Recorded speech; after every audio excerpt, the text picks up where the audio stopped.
Hello dear students, तो आज हम स्टार्ट करने वाले हैं क्लास 9th का एक बहुत इंपॉर्टेंट टॉपिक जो कि पहले ही चैप्टर का नाम है, जिसको हम बोलते हैं मोशन।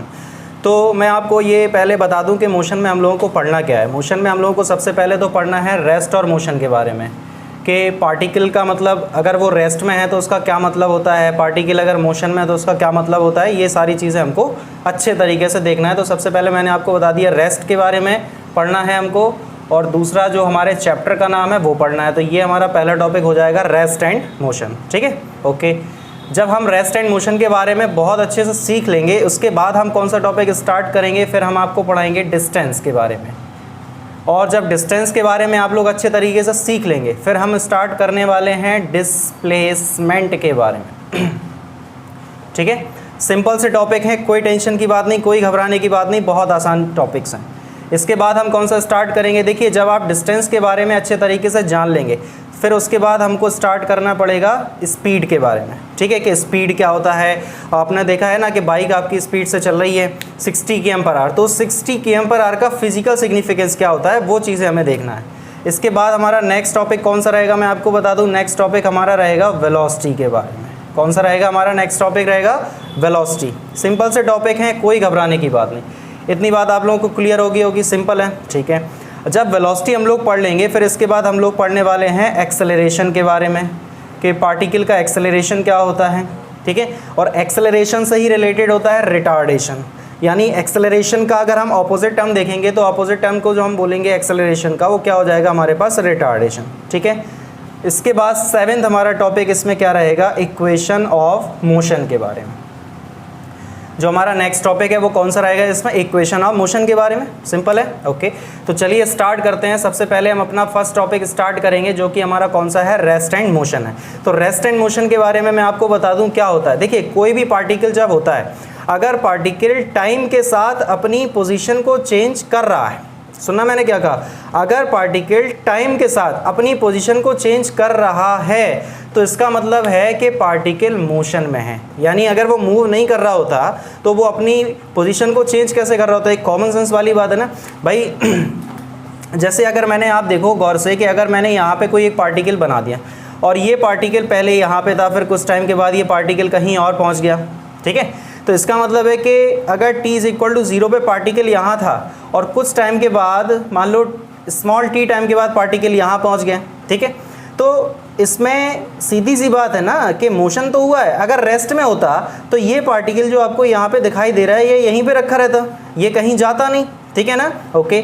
तो ये वाला जो पार्टिकल था वो अपनी दूसरी पोजीशन पे पहुंच गया है। तो जब ये दूसरी पोजीशन पे पहुंच गया है, तो ऑब्वियस सी बात है कि चल के पहुंचा, दौड़ के पहुंचा, रेंगते हुए पहुंचा, कैसे भी पहुंचा, और डजंट मैटर, कोई फ़र्क नहीं पड़ता। बस हमें तो इतने से मतलब है कि पार्टिकल ने अपनी पोजीशन को चेंज कर लिया। पहले वो इस पोजीशन पे था, कुछ टाइम के बाद वो दूसरी पोजीशन पे पहुँच गया। तो इसका मतलब है कि पार्टिकल क्या कर रहा है, हमारा मोशन कर रहा है। ठीक है, तो ये चीज़ क्या होती है, इसको हम बोलते हैं मोशन। मोशन का मतलब क्या हो जाएगा कि अगर पार्टिकल क्या कर रहा होगा, अपनी पोजीशन को टाइम के साथ चेंज कर रहा होगा, तो उसको हम क्या बोल देंगे कि पार्टिकल मोशन में है। ठीक है, ओके, इतनी बात क्लियर हो गई। ठीक है, अब अगर हम बात करते हैं रेस्ट की, तो रेस्ट का मतलब क्या है। रेस्ट का मतलब हो जाएगा कि अगर पार्टिकल अपनी पोजीशन को चेंज नहीं कर रहा है, और टाइम तो बढ़ता ही जा रहा है, यानी टाइम के साथ साथ पार्टिकल अपनी पोजीशन को चेंज नहीं कर रहा, तो उसको हम क्या बोल देंगे, रेस्ट बोल देंगे। बताओ आप, कोई दिक्कत हुई इतनी बात में। सिंपल से टॉपिक थे, चलो इनकी डेफिनेशन हम लोग देख लेते हैं। पहले इतना हम लोग साफ कर लेते हैं, फिर इसकी हम डेफिनेशन देखते हैं कि डेफिनेशन इसको हम किस तरह से डिफ़ाइन कर सकते हैं। ठीक है भाई, चलो देखते हैं किस तरह से इसको हम डिफ़ाइन करेंगे। ओके, तो अब हम इसको किस तरह से डिफ़ाइन करते हैं वो देख लेते हैं। तो सबसे पहले मैं आपको बता दूं कि मोशन को हम किस तरह से डिफ़ाइन करेंगे। मोशन को हम किस तरह से डिफ़ाइन करते हैं, तो लिख देता हूं मैं, when any particle changes its position with time,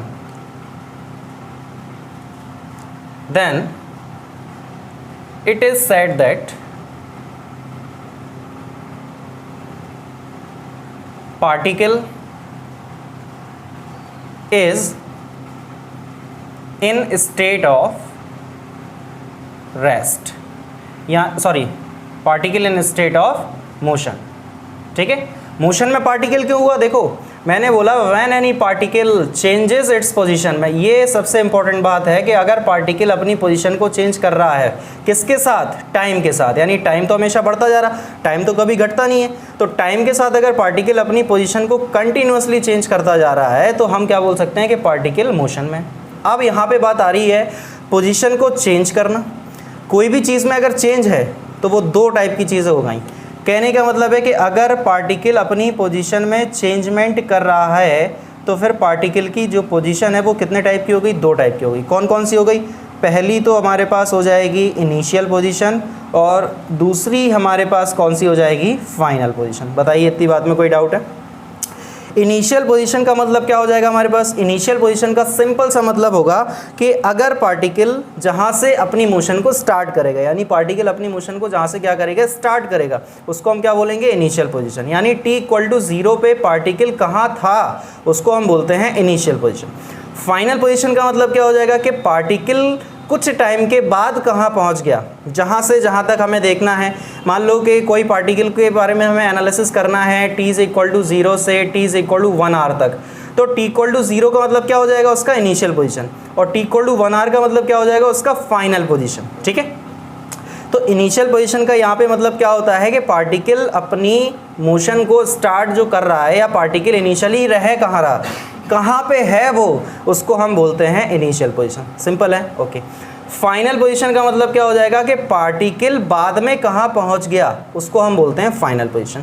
इतनी बात में तो कोई डाउट होगी नहीं, सिंपल सी बात है। और ये मैंने मोशन की पूरी डेफिनेशन बता दी आपको कि मोशन हम किस तरह से डिफाइन कर सकते हैं कि अगर कोई भी पार्टिकल अपनी पोजीशन टाइम के साथ चेंज कर रहा है तो हम उसको क्या बोल देंगे कि पार्टिकल मोशन कर रहा है। बिल्कुल इसी तरह से आता है हमारे पास रेस्ट के बारे में कि रेस्ट क्या होता है, तो देख लेते हैं, चलो रेस्ट को भी देख लेते हैं, रेस्ट क्या होता है।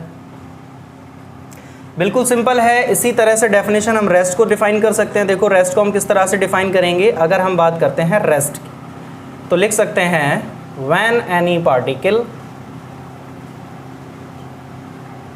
डज नॉट, सॉरी ये आ नहीं रहा है उसमें, यहाँ से लिखते हैं when any particle does not change its position,